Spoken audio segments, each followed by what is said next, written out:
vamos começar a estudar mais uma divisão da Bíblia, os livros proféticos. Alguém sabe o que são profetas? As duas últimas partes do Antigo Testamento são chamados livros proféticos. Profeta é um homem com uma mensagem. Os profetas da Bíblia eram homens que falavam e escreviam o que Deus mandava. Alguns profetas falavam do passado.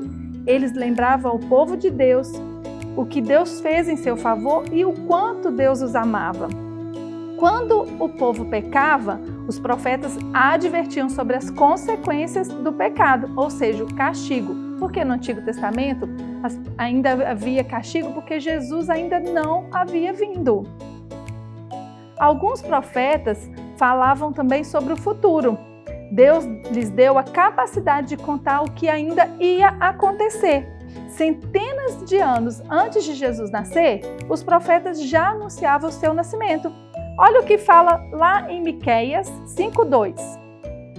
E tu, Belém, pequena demais para figurar como o grupo de milhares de Judá, de ti me sairá o que há de reinar em Israel, e cujas origens são desde os tempos antigos, desde os dias da eternidade.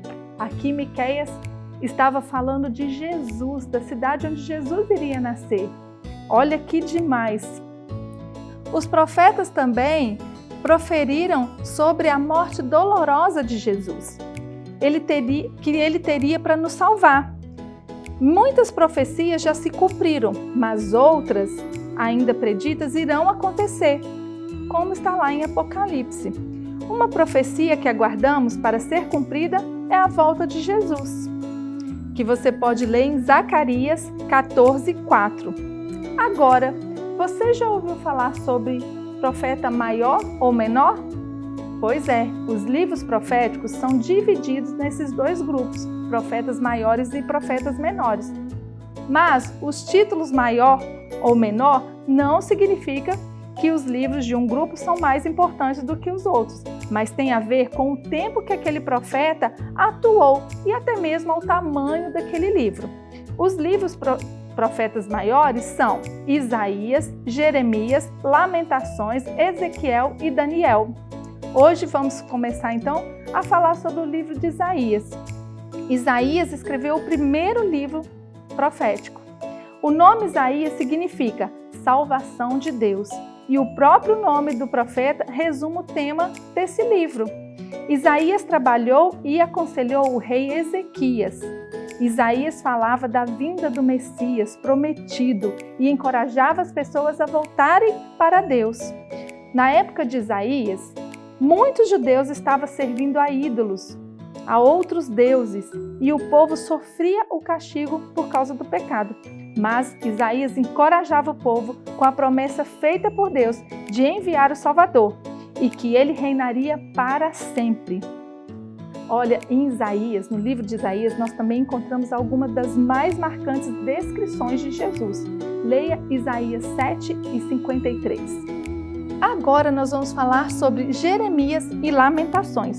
Jeremias cresceu em um lar rico, mas tinha um amor especial pelos pobres. Deus pediu para Jeremias pregasse uma mensagem muito difícil. O povo de Deus devia render-se aos inimigos. Já pensou isso? Você se entregar aos seus inimigos? Pois é, foi isso que Deus pediu para que Jeremias pregasse ao povo. Deus ia castigar o povo de Israel por adorarem ídolos e cometerem outros pecados. Ele se aborreceu com o povo por se aproveitar dos pobres e por seguir pregadores mentirosos que só queriam dinheiro.